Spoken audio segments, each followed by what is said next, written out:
एकता का बल। एक समय की बात है कि कबूतरों का एक दल आसमान में भोजन की तलाश में उड़ता हुआ जा रहा था। गलती से वह दल भटककर ऐसे प्रदेश के ऊपर से गुजरा जहां भयंकर अकाल पड़ा था। कबूतरों का सरदार चिंतित था। कबूतरों के शरीर की शक्ति समाप्त होती जा रही थी। शीघ्र ही कुछ दाना मिलना जरूरी था। दल का युवा कबूतर सबसे नीचे उड़ रहा था। भोजन नजर आने पर उसे ही बाकी दल को सूचित करना था। बहुत समय उड़ने के बाद कहीं वह सूखाग्रस्त क्षेत्र से बाहर आया। नीचे हरियाली नजर आने लगी तो भोजन मिलने की उम्मीद बनी। युवा कबूतर और नीचे उड़ान भरने लगा। तभी उसे नीचे खेत में बहुत सारा अन्न बिखरा नजर आया। चाचा, नीचे एक खेत में बहुत सारा दाना बिखरा पड़ा है। हम सबका पेट भर जाएगा।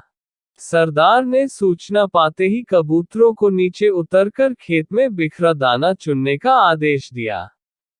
सारा दल नीचे उतरा और दाना चुनने लगा। वास्तव में वह दाना पक्षी पकने वाले एक बहेलिये ने बिखेर रखा था। ऊपर पेड़ पर तना था उसका जाल। जैसे ही कबूतर दल दाना चुगने लगा, जाल उन पर आ गिरा। सारे कबूतर फंस गए। कबूतरों के सरदार ने माथा पीटा, ओह! ये तो हमें फंसाने के लिए फैलाया गया जाल था। भूख ने मेरी अक्ल पर पर्दा डाल दिया था। मुझे सोचना चाहिए था कि इतना अन्न बिखरा होने का कोई मतलब है। अब पछताए होत क्या जब चिड़िया चुग गई खेत।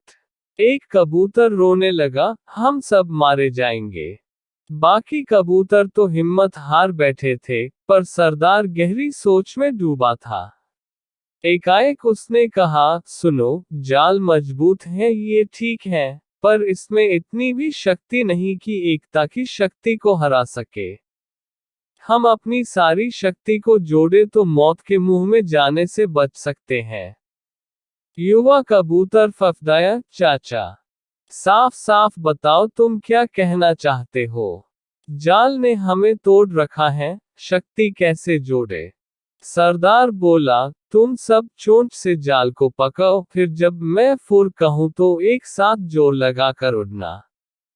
सबने ऐसा ही किया। तभी जाल बिछाने वाला बहेलिया आता नजर आया। जाल में कबूतर को फंसा देख उसकी आंखें चमकी। हाथ में पका डंडा उसने मजबूती से पका व जाल की ओर दौड़ा।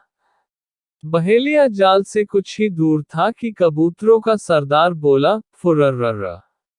सारे कबूतर एक साथ जोर लगाकर उड़े तो पूरा जाल हवा में ऊपर उठा और सारे कबूतर जाल को लेकर ही उड़ने लगे। कबूतरों को जाल सहित उड़ते देखकर बहेलिया अवाक रह गया।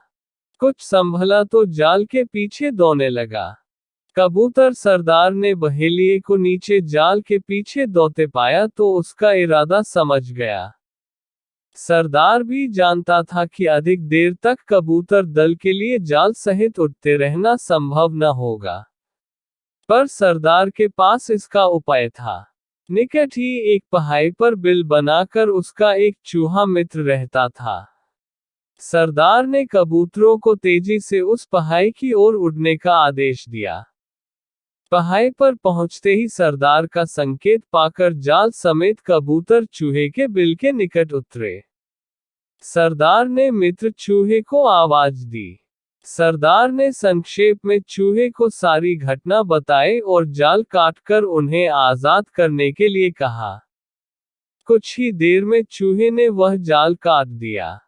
सरदार ने अपने मित्र चूहे को धन्यवाद दिया और सारा कबूतर दल आकाश की ओर आजादी की उड़ान भरने लगा।